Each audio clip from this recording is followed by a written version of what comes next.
Hola, bienvenidos una vez más a este canal. Hoy tenemos un programa muy especial con un gran invitado. Él es Simón de Proyecto Orión. Muchos ya me habían pedido que conversara con él. Los temas que maneja en su canal son muy interesantes. De hecho, voy a mostrar aquí el canal, ahí lo están viendo para los que quieran ir a ver su contenido, a suscribirse. Ahí lo tienen, Proyecto Orión. Así que, Simón, muchísimas gracias por aceptar la invitación, por estar aquí, mi hermano. Bienvenido. Gracias por la invitación y bueno, vamos a conversar un poco sobre los temas de la traducción, Mauro Viglino, el tema de Yahvé, y hay muchos malos entendidos entre la parte literal e interpretativa que sería bueno llevarla a la mesa para que todos nos puedan llevar una enseñanza y una recopilación de cosas bastante importantes en este transcurso de la conversación. Claro que sí, mi hermano. Bueno, antes de comenzar con esos temas, sobre todo el de Mauro Viglino, quería preguntarte sobre tu canal. ¿Hace cuánto comenzaste con estas Sí. investigaciones? ¿Qué te llevó a introducirte en este mundo de la investigación? Bueno, el canal comienza desde el 2020 y lo comencé precisamente por la parte más espiritual, desde la Cábala. Tanto fue así que en su momento llevé al profesor Mario Sabán, el argentino que reside en España, un profesor cabalista. Y claro, la parte de la cábala tiene que ver mucho de la interpretación y la experiencia personal, pero dentro de ella hay cuatro niveles de interpretación y la primera es la literal. Y eso me llevó a una pequeña conclusión, es que antes de empezar a construir la casa por el techo, hay que ver primero sus cimientos. Y los cimientos en esta oportunidad sería la parte literal, la parte de las traducciones, el hebreo, porque si eso no se entiende muy bien de manera de contexto, podemos estar interpretando bajo una base de mentiras o un cimiento de arena. Entonces, claro, me encuentro con Mauro Viglino, sus traducciones me pareció bastante interesantes y de una vez yo le escribí a su equipo y me dieron carta blanca para poder compartirlo en el canal hasta el sol de hoy y ha tenido una bastante receptividad a un público que también es buscadora de estos temas. Claro, sí, he notado eso que compartes el contenido de Mauro Viglino y yo me preguntaba, bueno, ¿cómo hace? Porque tú sabes que eso tiene derechos de autor, bueno, ciertas cosas legales y yo decía, bueno, ¿cómo hace eso? Te quería preguntar, bueno, ya nos dices que le escribiste directamente a su equipo y te dieron plena autorización, porque tú lo que haces es traducirlo al español, básicamente, algunos de sus Sí, videos. sí, ya, sí, ya había traducciones de otros canales, que eso sí pudo haber tenido problemas porque estaría copiando directamente de esos canales y yo lo que me fui fue a los videos originales en italiano.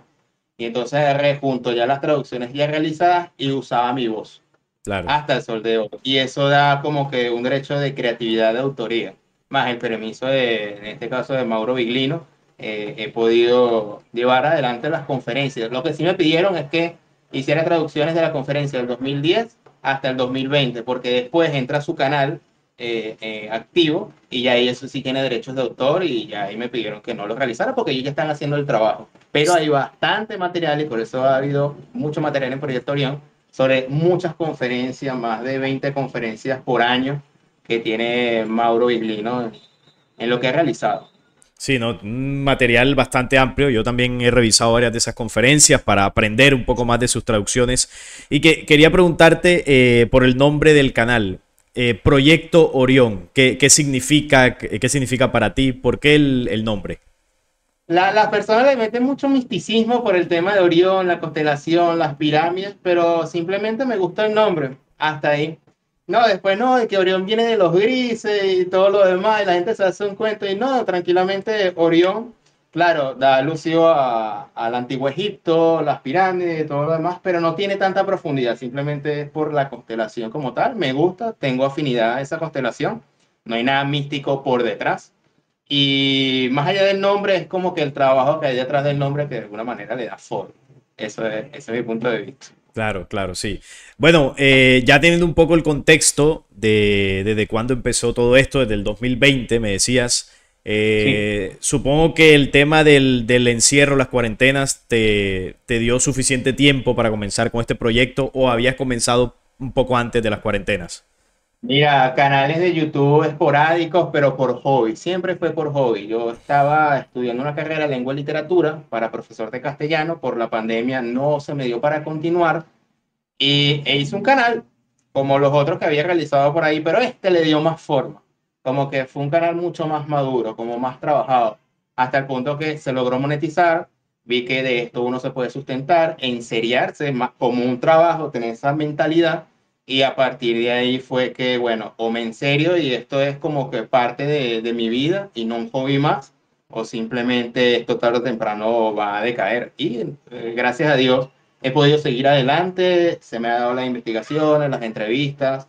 De alguna manera no solamente voy por la parte literal, sino también por la parte, como ya te había mencionado al principio, como la parte más interpretativa de la experiencia personal, porque yo creo que hay una parte integral en lo que sería en la búsqueda personal de esto, tanto de la espiritualidad o los hechos bíblicos. Entonces, por ahí serían los tiros de tu pregunta. Sí. Claro, entiendo. Bueno, entrando ya más a profundidad a lo que es Mauro Viglino, me decías que comenzaste con la cábala, comenzaste a buscar la interpretación más literal y ahí te topaste con Mauro Viglino. ¿Cómo ha sido esa experiencia cuando comienzas a descubrir las traducciones de él? ¿Qué es lo que más te ha impresionado de lo que él denuncia? Porque sabemos que sus investigaciones son bastante polémicas, sobre todo en el mundo religioso. Mira, me gusta mucho un método que él siempre, bueno, en sus conferencias pasadas hablaba de hacer de cuenta que lo que está escrito es cierto. Ya después, si es real o no, lo que escriben ahí es otro tema, pero por lo menos respetemos lo que está escrito. He querido llevar a la mesa algunas que otras palabras que Mauro ha llevado en sus conferencias, por ejemplo, la palabra Olam, que la traducen erróneamente como eternidad. Y eso de eternidad da como una interpretación de algo trascendente o espiritual, cuando en realidad no existía una metafísica o el mundo del más allá, por lo menos en los inicios del judaísmo, de Israel. Ellos entendían que ese reino esperado era completamente material. Por lo tanto, la palabra Olá, como dice la Biblia o las traducciones, es no traducir estrictamente como eternidad, sino como algo desconocido. Entonces se da a entender de que es un tiempo indefinido, que no es eterno, o es un lugar desconocido que después Mauro le termina de explicar que es como que puede haber mundos o dimensiones mucho más allá que los cabos o esas naves pasaban. Entonces también se puede entender como algo espacial. Otra palabra, cabot, que lo traducen como gloria, entonces otra vez la palabra gloria, algo trascendente, inefable, cuando en realidad cabot viene de la raíz algo pesado, algo que en el contexto se puede señalar, va por el norte, va por el sur, baja, sube, tiene una nube y puede ser separado de este Yahvé. Entonces, con el contexto se da a entender que esto simplemente es una nave por estas características. Mismo Cabot que se le aparece, por ejemplo, a Ezequiel y él lo describe mucho más directamente, que después lo quieren pasar por una visión, pero eso no fue así.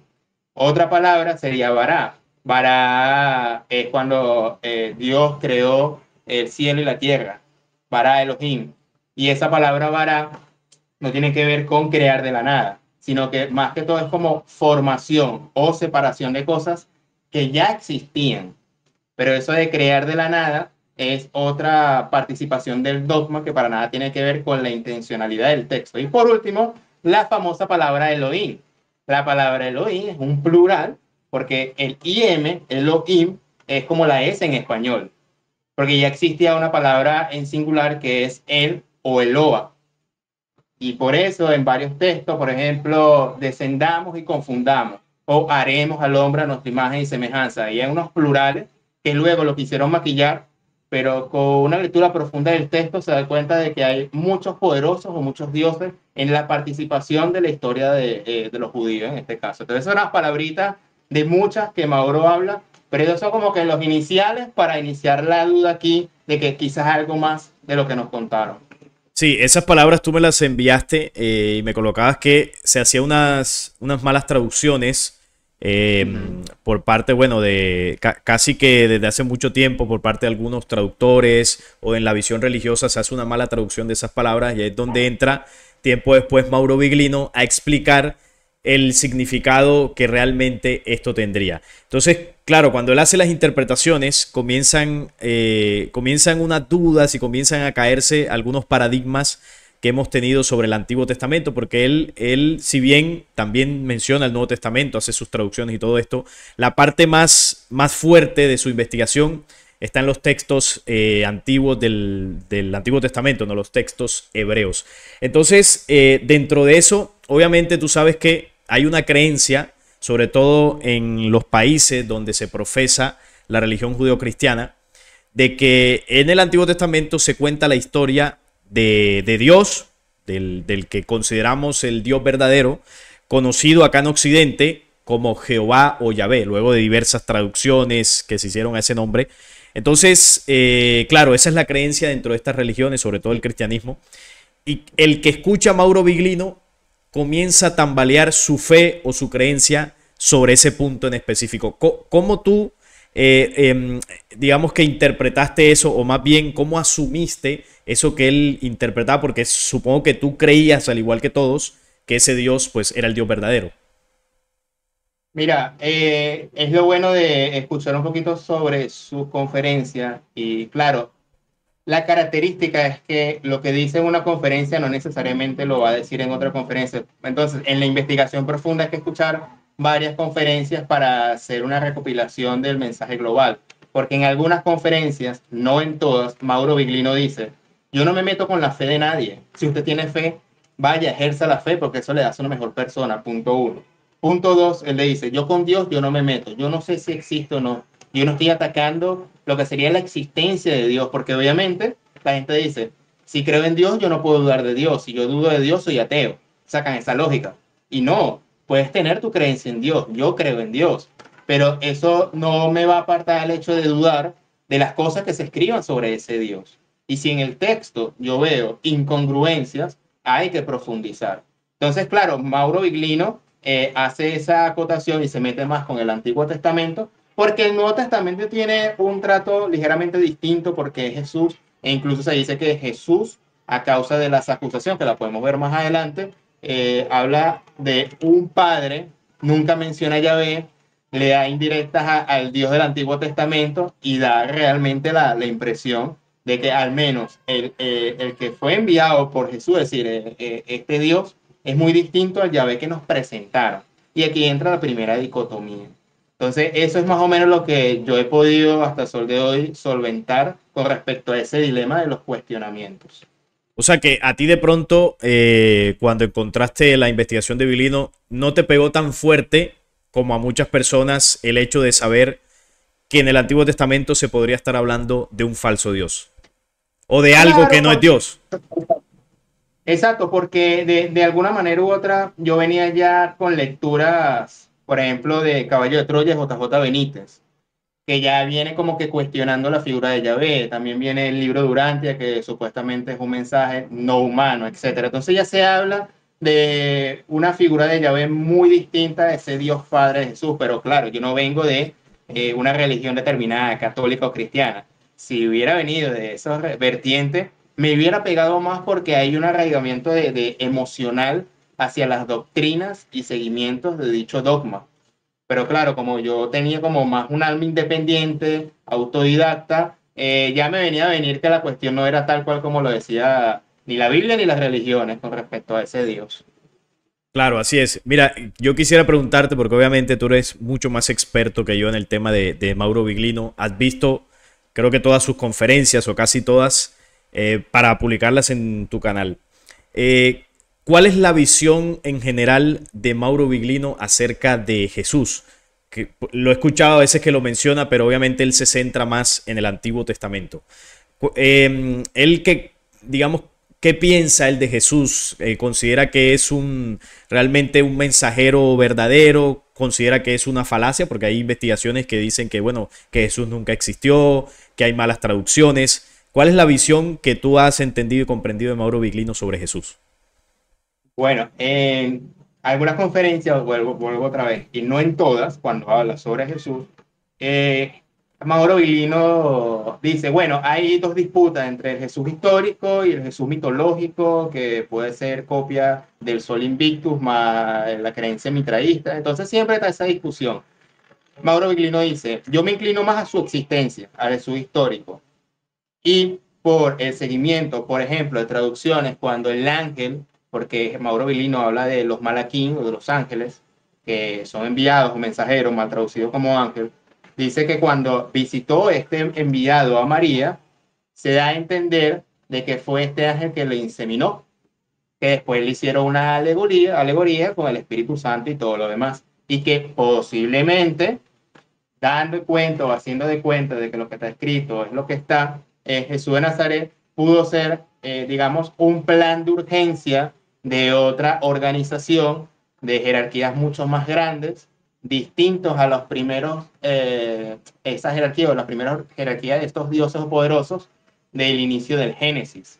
Entonces, como que de alguna manera Jesús quería dar un parado, detener toda esa seguidilla de enseñanzas, de holocaustos, de rituales que estaba heredando el pueblo de Israel y mostrar quizás a ese león, a ese altísimo, a ese Dios Padre que ya se estaba perdiendo en el camino y que era un enlace quizás a algo, quizás algo dimensional, mucho más allá. Pero Mauro no se quiere ir al tema interpretativo que realmente puede ser algo sumamente espiritual, sino que se atiene que, bueno, puede ser otra organización, le inseminó otro malaquín distinto a los malaquín de Yahvé y que de alguna manera esa disputa no solamente se hablaba en la Biblia cuando Yahvé luchaba con los otros dioses, sino también eso se describe en otras culturas, como la India, esa guerra entre los dioses. Entonces como que es algo repetitivo, ese patrón de la lucha por los territorios.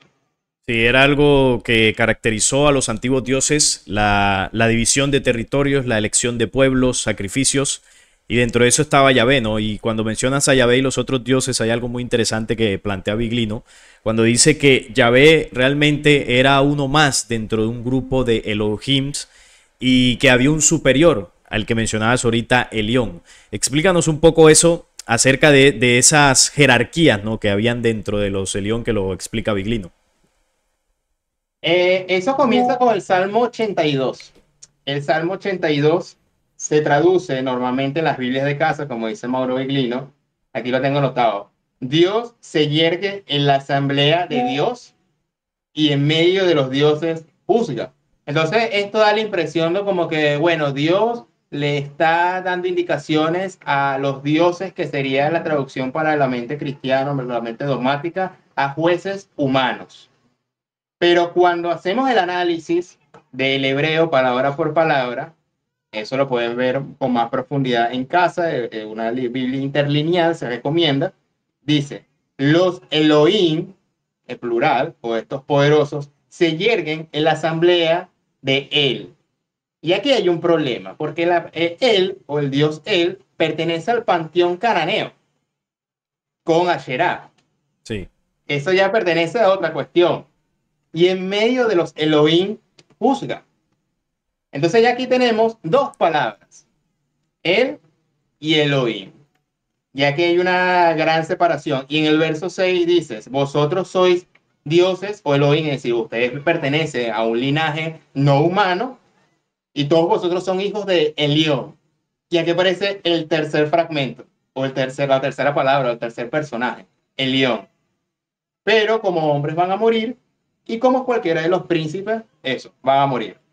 Entonces aquí ya tenemos tres personajes distintos que hay que diferenciar, porque si no tenemos el contexto que el dios él, y esto lo explica no solamente Mauro Viglino, sino también el profesor César Silva de la Escuela de Limud en Perú, en su canal, y eso es lo que no quiero hacer publicidad, pero él también da explicaciones de esto para no solamente basarnos en Mauro Viglino. Él explica que existía este dios él como parte de un panteón y por lo tanto haciendo la suma de que en realidad existe distintos seres. Y cuando se hizo en Deuteronomio 32, 8 al 9, la repartición de las naciones, dice, cuando el Elión, o Elión, el Altísimo, repartió las naciones, se distribuyó esto a los hijos de Adán. Fijó la frontera de los pueblos según el número de los hijos de Dios. Más la porción de Yahvé, y aquí entra el personaje de Yahvé, fue solo dado la tierra de Jacob como parte de su heredad. Y aquí ya tenemos cuatro personajes o cuatro Elohim, entre ellos Elohim también de distintos poderosos, que se disputan o hay ciertas jerarquías. Pero si no tenemos el contexto de dónde nace, por lo menos el Dios Él, vamos a entender que todo esto se refiere al mismo Dios, como lo quiere hacer ver el dogma o la religión, los testigos de Jehová, cuando en realidad cuando se hace una profunda lectura del texto y sus contextos, se da a entender que hay o se refiere a distintos dioses ahí en la palestra. Y solamente esto es un pequeño ejemplo de cómo con el Salmo 82 más Deuteronomio 32 podemos darnos de cuenta por lo menos de cuatro personajes que Mauro Viglino le da cierta repetición. Sí, ahí se nota que había un grupo, por eso el tema de Elohim es plural.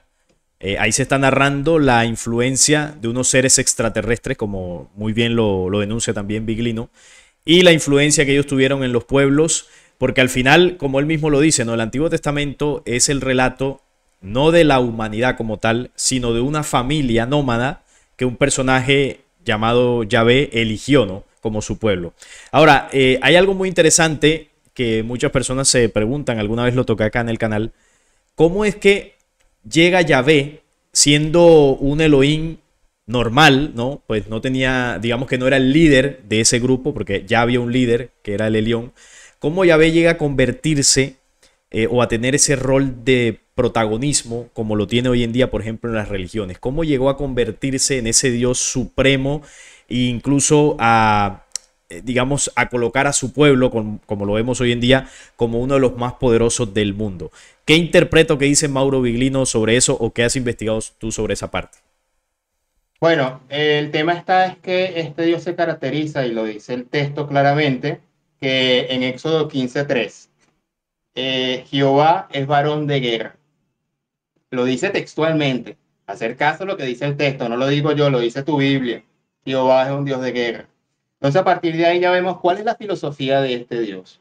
Por lo tanto, cuando leemos básicamente la característica, vemos que esto es un Dios de las características militares. Por lo tanto, Mauro Iglino, por ejemplo, cuando se refiere a Moisés, cuando se refiere a Abraham, ahorita se tiene como profetas místicos, pero en el fondo estos eran líderes militares, conquistadores de territorios.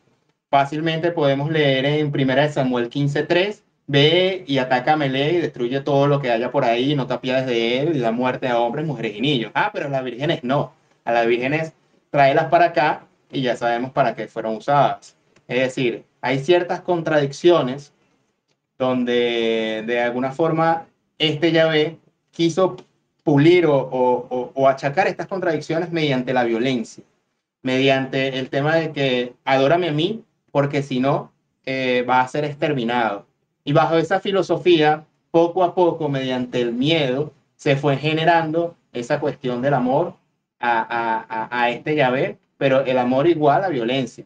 Ese amor al prójimo, que tanto se jacta en el Antiguo Testamento, es un amor al prójimo, y eso le da muy bien al clavo Mauro Viglino, en el hecho de que solamente es un amor al prójimo que es tu clan, a tu vecino, al que tienes al lado.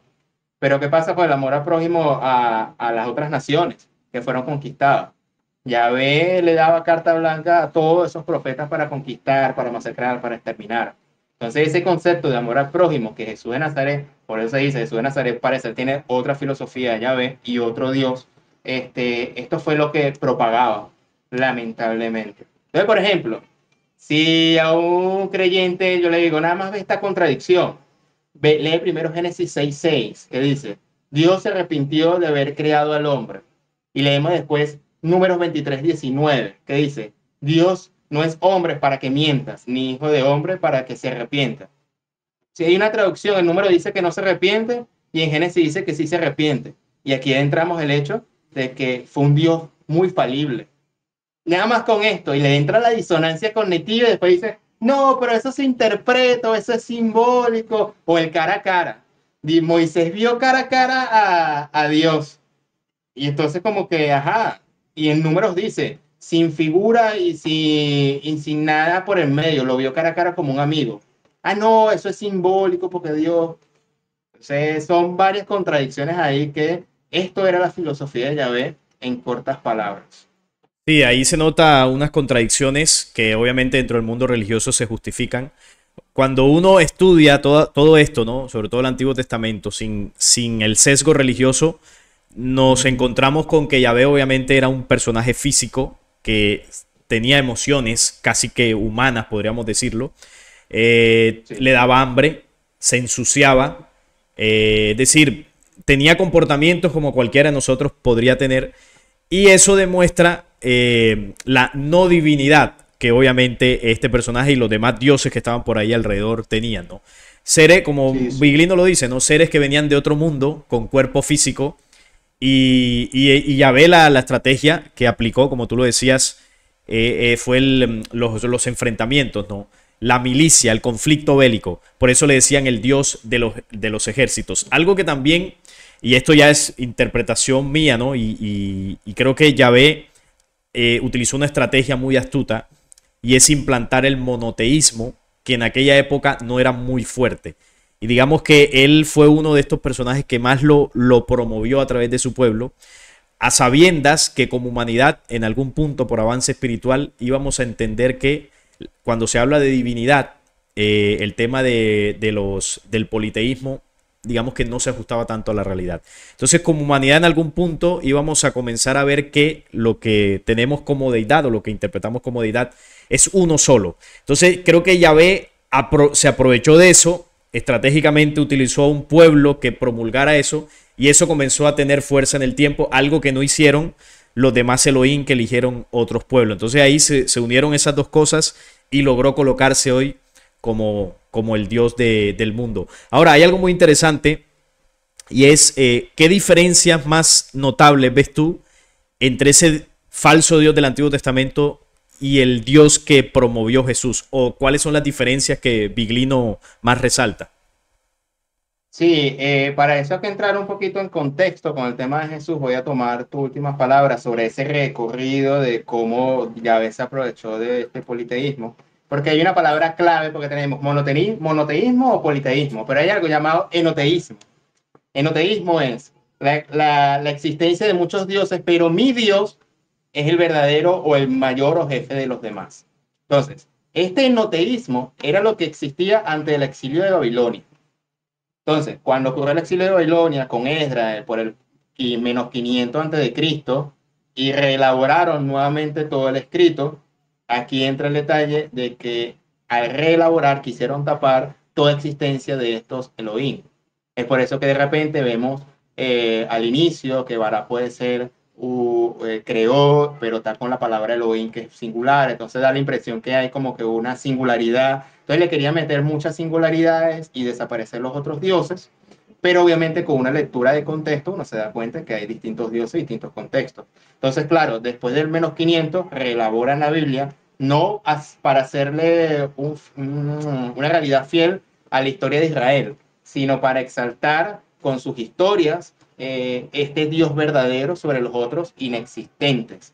Y a partir de ahí entra ahora sí el tema de ese Jesús de Nazaret en este contexto de que ya 500 años antes ya se fue creando una mentalidad más monoteísta de un solo Dios, Yahvé, sobre los demás. Aquí entra ya más la cultura de que, bueno, de repente esos dioses de antes eran de arcilla y de piedra y todo lo demás.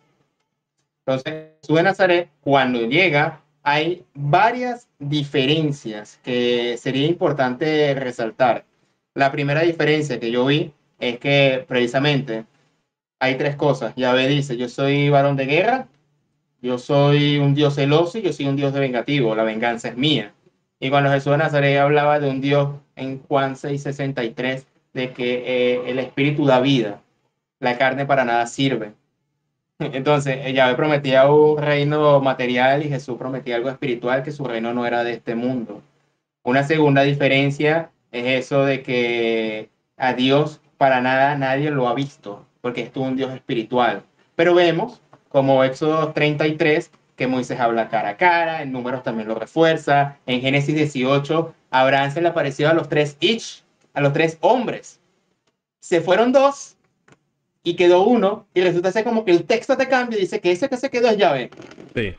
Y ellos llegaron cansados Y lo que estabas diciendo Y tú, con hambre. le dieron de comer, estaban sucios, casi que lo bañan y le dan para dormir.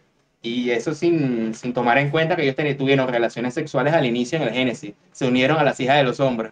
Sí. Entonces, aquí hay varias características muy distintas de ese Dios. Tercera diferencia sería, oye, indirectas.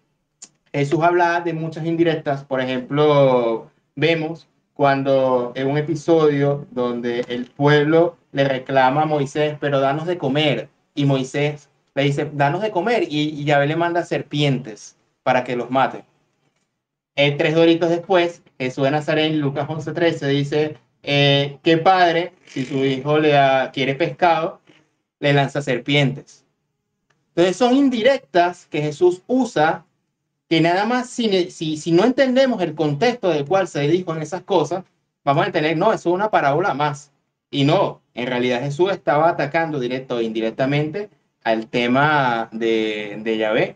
Y por último, para darte la palabra, todo comienza con Juan 8:44, cuando le dice a los que supuestamente creen en este Dios, vosotros sois de vuestro padre el diablo, y los deseos de vuestro padre queréis hacer. Él ha sido homicida desde el principio y no ha pertenecido en él la verdad, porque no hay verdad en él. Entonces, la pregunta a flote es, si estos doctores de la ley realmente creían en el Dios verdadero, porque Jesús atacaba su creencia de que no era el mismo Dios, porque incluso directamente atacaba a ellos como que creían en el diablo, si se habla siempre de Yahvé.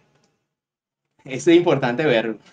Sí, es que esa denuncia de Juan 8, el capítulo 8 de Juan, es una denuncia, yo diría que de las más directas y fuertes que hizo Jesús ante esa Sí, falsa adoración del Dios del Antiguo Testamento. Ahí, como decimos acá en mi tierra, les cantó la tabla a los hebreos que tenían esa adoración. Y bueno, hay algo muy interesante dentro de las diferencias que mencionaste.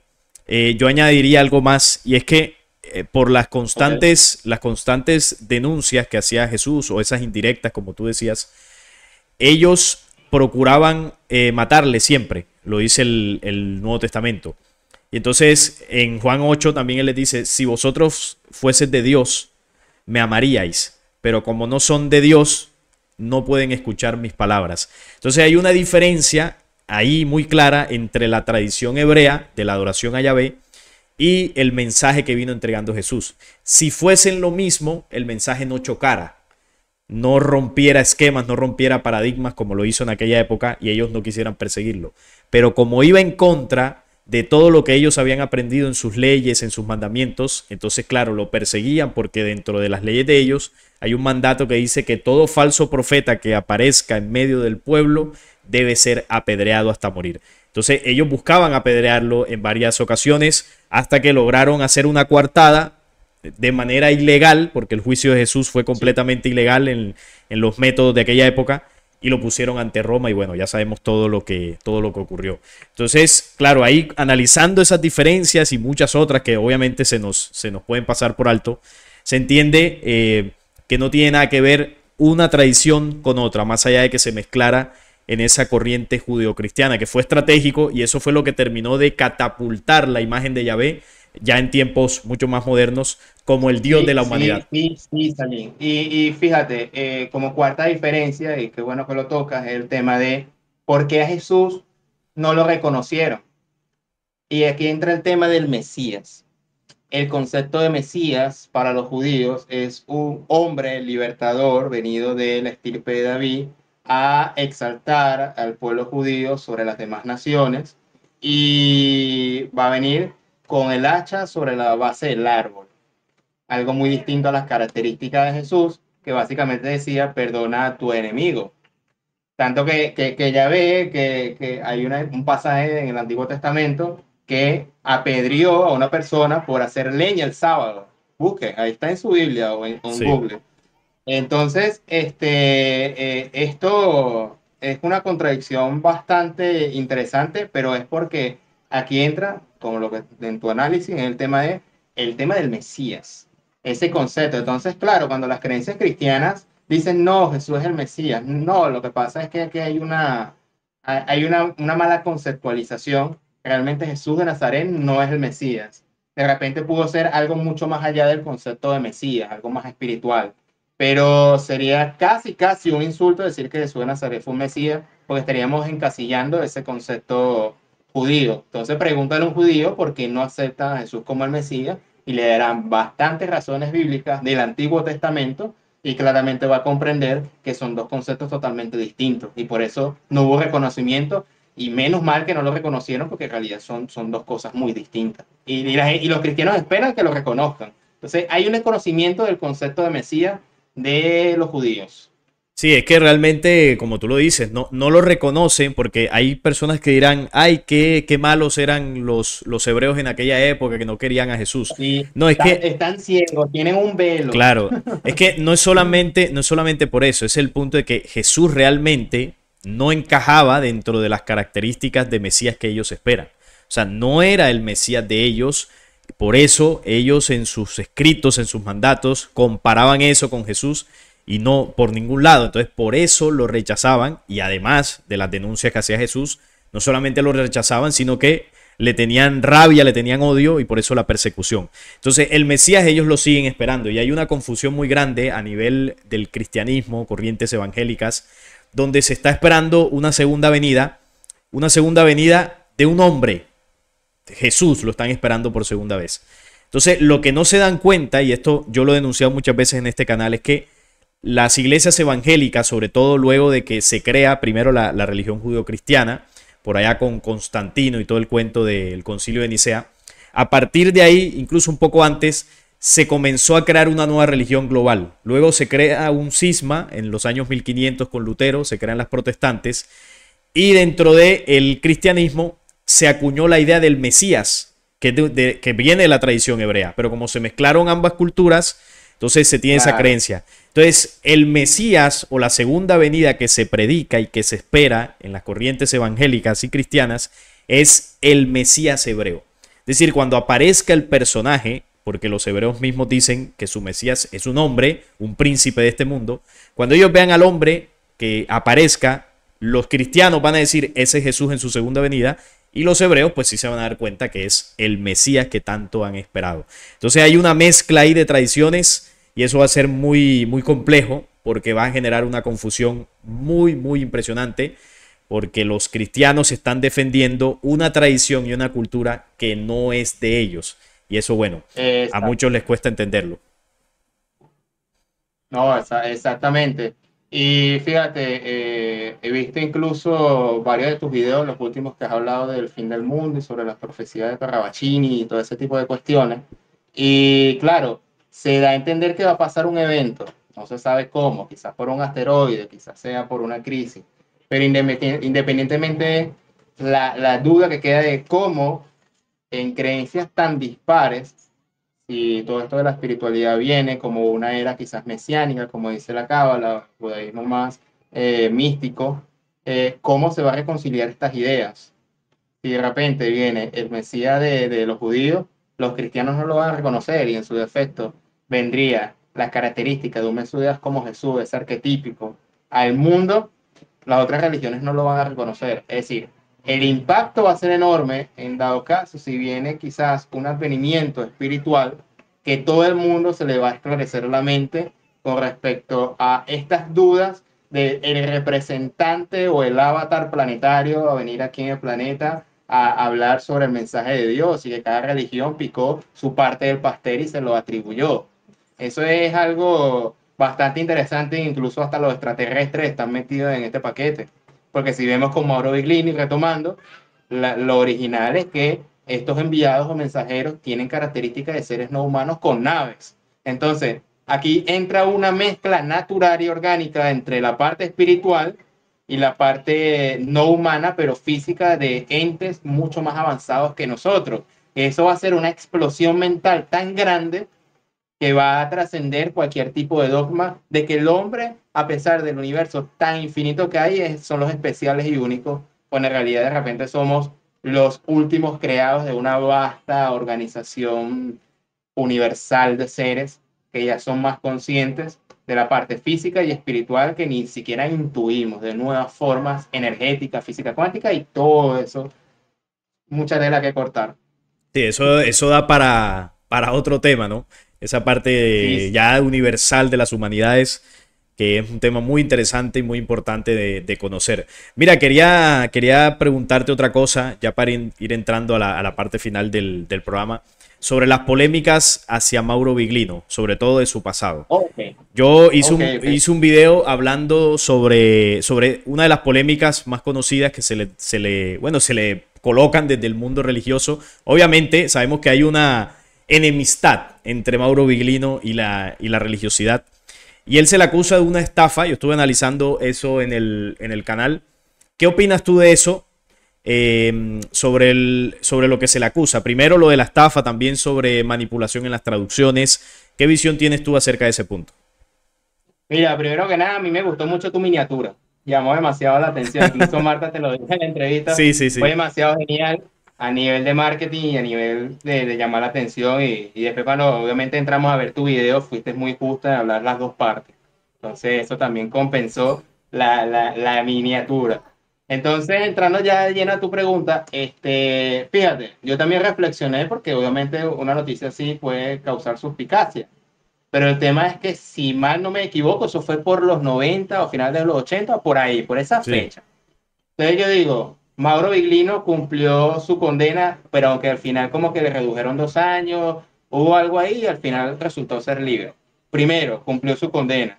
Segundo, de alguna manera, Mauro Viglino, él dice que fue otra víctima más en el hecho de que no sabía lo que estaba como que su jefe organizando todo esto y al final obviamente él fue como que la cara y el primero que la gente vio al ver era su cara, entonces como que es representante y la justicia hizo bien, independientemente de, oye, él participó. Ya eso es algo más subjetivo, que tanto sí, que tanto no. Pero el tema principal que me dio más serenidad, y se lo comparto al público, es el hecho de que ya se sabía en el público italiano de este caso.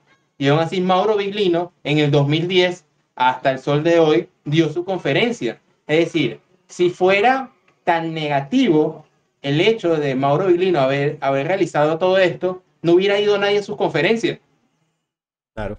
Así de simple. Pero a pesar de que eso es conocido en Italia, un caso bastante importante, la gente fue, porque la gente, no sé si es por cultura europea o algo así, no tiene esa pasionalidad o esa pasión religiosa como quizás tenemos aquí los mexicanos, los venezolanos, los colombianos, los argentinos, a temas religiosos, que no sabemos separar la persona del mensaje, independientemente o que sea la persona más mala del mundo, 2 más 2, si él dice 2 más 2 es 4, él está diciendo una verdad, 2 más 2 es 4, independientemente de la historia de la persona.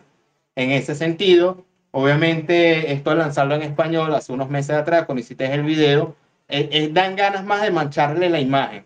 Como saben, y eso es una técnica, como saben, cuando estás en un debate y vas perdiendo, vas a buscar Lo personal. cosas en tu vida personal, en tu pasado, que te machen la imagen y que la gente no vaya a tu mensaje, sino que vaya al pasado que ya fue curado, que ya se entendió y que ya se procesó y lanzar trapo sucio, y eso se refleja una mala intención. Entonces el tema está, para concluir este tema, es, en vez de irnos a la persona de Mauro Viglino, vamos a ir primero a su mensaje o lo que dice, independientemente de su persona, ya él con su conciencia y cada cual con su conciencia. Pero el tema es que es verdad lo que dicen las traducciones, está sustentado, hasta qué punto, y por algo él hasta el sol de hoy sigue habiendo mucho más audiencia porque la gente se está dando cuenta de que su mensaje es verídico con otras fuentes externas, nombre una, como César Silva, pero como él, estudiosos más. Entonces sí es sustentable lo que dice. Y segundo, los italianos ya lo sabían y aún así fueron muchas veces a su conferencia. Somos nosotros, los latinoamericanos, que nos ahogamos en un vaso de agua. Eso es Sí, todo. sí, por el tema del chisme. Sí, recuerdo ese video que yo estaba reaccionando a otro video que hacía la denuncia, ¿no? De un canal que no recuerdo ahora mismo el nombre. Un canal de tinte religioso, obviamente, y que Ahí está. le tira bastante a Biglino, y eso yo lo mencionaba en el canal, en el video, de que la persona que hacía la denuncia tenía una postura clara, es decir, no era alguien neutral, y que en el video la persona constantemente decía, no, yo no quiero atacar al mensajero, no quiero atacar al mensajero, Al sino... mensaje, sino al mensajero. Exacto, no, él decía, no quiero atacar mensajero, sino que al mensaje. Entonces, claro, pero No, si estás hablando de algo, Y yo decía, si estás hablando de algo de la vida personal, estás atacando al mensajero igual. Y claro, yo decía ahí, analizaba el caso y yo digo, no, esto es real, esto sucedió porque está en periódicos de Italia. Y bueno, ahí lo que se analizaba, el hecho ocurrió. Lo que tú decías, yo también lo mencioné en el video de que él no sabía, ¿no?, los manejos que se estaban haciendo en la empresa en la que él estaba. Y bueno, eso fue un rollo que obviamente lo manchó, estuvo involucrado de alguna u otra forma, pero él pagó la condena y logró, digamos, dejar eso en el pasado y no volvió a involucrarse en más nada de eso, que eso también es importante. Y yo lo decía en el video, errores todos tenemos.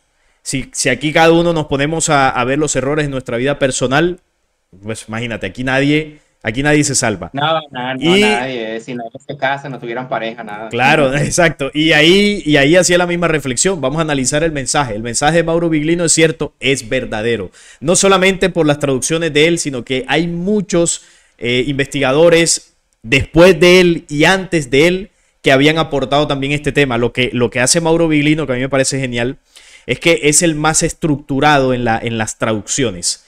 Es el que más, o uno de los que más profundiza en esos detalles de palabras. Eso es lo que él aporta dentro de toda esta investigación.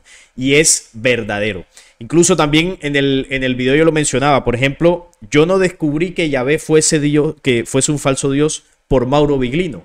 Pero investigando sobre este tema, me topé con Mauro Viglino y afiancé mis investigaciones, afiancé todo lo que yo conocía y con más sustento, porque el tipo sabe de los textos antiguos, los traduce a la perfección y claro, eso nadie se lo puede quitar. Entonces, ahí es donde yo dije, eso sí es separar el mensaje del mensajero. Si él cometió un error, perfecto, todos cometemos errores, lo importante no lo volvió a hacer, pagó por lo que hizo y listo. Tampoco vamos a ver a Mauro Viglino como un dios, ¿no?, que lo vamos a poner en un pedestal y le vamos a rezar. No, es un ser humano con unas grandes capacidades investigativas y ha hecho un gran aporte. Pero lo que el mundo religioso quiere... Y quería hacer una salvedad con respecto al tema de la estructura. Porque mira, independientemente que Mauro Viglino tenga o no una estructura perfecta, una enseñanza perfecta, que nadie la tiene, es decir, Mauro Viglino hay cosas que yo no estoy de acuerdo, pero yo no voy a estar picando las cosas de que yo estoy de acuerdo y dejarlas que sí y hacer, no, por respeto yo pongo todo el fragmento del tema que esté hablando. Lo importante es no tanto su perfección de enseñanza, sino la estructura, como tú bien dices, y recuperar el pensamiento propio. Por eso Mauro se ha mantenido hasta el sol de hoy, más allá de que los errores de su pasado, más allá de que de repente diga cosas que no nos cuadre del todo, es el tema de que nos proporcionó un cuestionamiento propio a todo este tipo de temas. Y segundo, por el tema de su pasado, porque puede decir, no, bueno, eso es una frustración de Mauro Viglino que ahora quiere ir contra la iglesia y se lo sacó bajo la manga. Y no, el tema está en que antes del 2010, él explica, yo no hice estos estudios académicamente, pero fui tremendamente autodidacta. Y tanto fue así que el Vaticano le gustó mis trabajos, yo le mandé algunos trabajos al Vaticano, ellos vieron que tenía sentido, tanto así que le hizo 17 traducciones a la edición San Pablo del Vaticano. Sí, sí. Que creo que nada más fueron 15 publicadas y las otras dos, como que ya se estaba yendo la parte de los Elohim y ya se estaba yendo todo este tipo de temas, lo despidieron en menos de 30 segundos y a partir de ahí dio su conferencia. Pero es decir, él tiene una validez académica importante que sí es merecedor de estudio, más allá de que después estemos de acuerdo no completamente en lo que diga. Pero estos dos puntos es importante resaltar por si otra vez hay una disputa entre su credibilidad. Claro, así es. Sí, porque además él no tiene que ser experto en absolutamente todos los temas. Él es experto en las traducciones, hace unas conclusiones que me parecen muy interesantes, pero habrá algunos detalles que, como tú dices, quizás no estemos de acuerdo y bueno, eso es válido también, ¿no? Porque el nivel de perfección pues es muy complicado llegar. Y eso es lo que al final quiere la iglesia, ¿no? Desacreditar, manchando su persona, desacreditar las traducciones. Y eso es lo que las personas investigadoras debemos aprender a separar. Porque si se llevan por delante, si ellos logran llevarse por delante las traducciones de Mauro Viglino, al final no solamente ganan quienes quieren manchar su imagen o su trabajo, sino que ganan los mismos poderes que han intentado ocultar esa realidad que está en el Antiguo Testamento. Entonces, eso debemos tenerlo en cuenta porque aquí no solamente se trata de Mauro Viglino como tal, sino de una gran revelación que ya es indetenible, porque ya hay muchos hombres y mujeres que han dado esto a conocer, pero sin lugar a dudas que quieren seguir intentando frenar, ¿no?, este crecimiento y este proceso de despertar en esta parte que estamos hablando. Así que es muy interesante eso. Y bueno, ya llegando aquí al final, Simón, ¿tienes algún mensaje final, algunas palabras finales para la audiencia? Que ha sido una charla Sí, muy positiva. sí. El tema, punto uno, continuar investigando. El punto dos es que al inicio puede haber un quebrantamiento de la fe, porque la duda, de alguna manera, hacia Dios, hacia lo intocable, de alguna forma nos puede hacer quebrar la fe, pero no necesariamente tiene que ser así. Simplemente la Biblia o las escrituras tiene diversos niveles de interpretación. Solamente que hay que separar el hecho. Si vamos a hablar de la parte literal, vamos a hablar de la parte literal. Hacer ese acento. Porque si no, vamos a entonces mezclar lo interpretativo con lo literal y entonces van a creer que lo que realmente era interpretativo es literal y cuando se está hablando de lo literal, entonces creen que es interpretativo. Entonces como que siempre la idea no es crear más religiones, porque las religiones se crean porque no me gusta tu interpretación, voy a crear mi propia interpretación, pero no estamos creando como que una meta interpretación de las cosas y eso lamentablemente ha ocurrido así porque estamos mezclando literalidad con interpretación. Por eso puede haber cierta confusión que, pero tú publicas mucho Mauro Viglino, pero también crees en la cábala o crees en Jesús y crees en cosas espirituales, pero yo separo lo literal, pero cuando vamos a interpretar, hacemos un acuerdo social y entonces vamos a interpretar el texto, pero mezclarlo sin consentimiento propio, ahí crea la confusión. Entonces, en esta oportunidad, en este conversatorio, y te agradezco por la invitación, nos estamos adentrando simplemente a la parte literal, a Jesús histórico, a lo que dice el texto, por eso hemos traído algunos que otros textos aquí. Ya después, la parte más humana, más mística, más universal, es tema de otra conversación, que no hay que mezclar, porque si no, aunque es una buena intención, se crea una confusión y después caemos en ese juego del sistema de mezclar el trigo con la cizaña y ese es lo que le interesa al sistema que se perpetúe. El hecho de mezclar, dudar, no dudar y tenernos en ese limbo existencial de la creencia o no creencia en Dios, cuando en realidad hay un orden y Mauro Viglino proporciona ese orden en el aspecto literal. Claro, así es. Gracias por ese mensaje. Y bueno, y por acá voy a mostrar nuevamente tu canal, Proyecto Orión. Así lo pueden encontrar en YouTube. Aquí como vemos, bueno, tiene varios videos sobre Salvador Freicedo también, que Ahí también está. que fue Vamos uno por la de misma los... línea, más o menos. Sí, sí, fue uno de los pioneros en el tema de la denuncia de Yahvé. También aportó mucho. El tema de la granja Sí. humana. Vemos acá las traducciones y los videos de Mauro Viglino. Un canal donde, bueno, se aporta una información muy buena, muy interesante. Aquí le pueden echar una revisada. Ahí está Proyecto Orión. Mi hermano, muchísimas gracias por aceptar la invitación, por tener esa disponibilidad de venir aquí al canal. Y bueno, las puertas están abiertas para cuando quieras venir.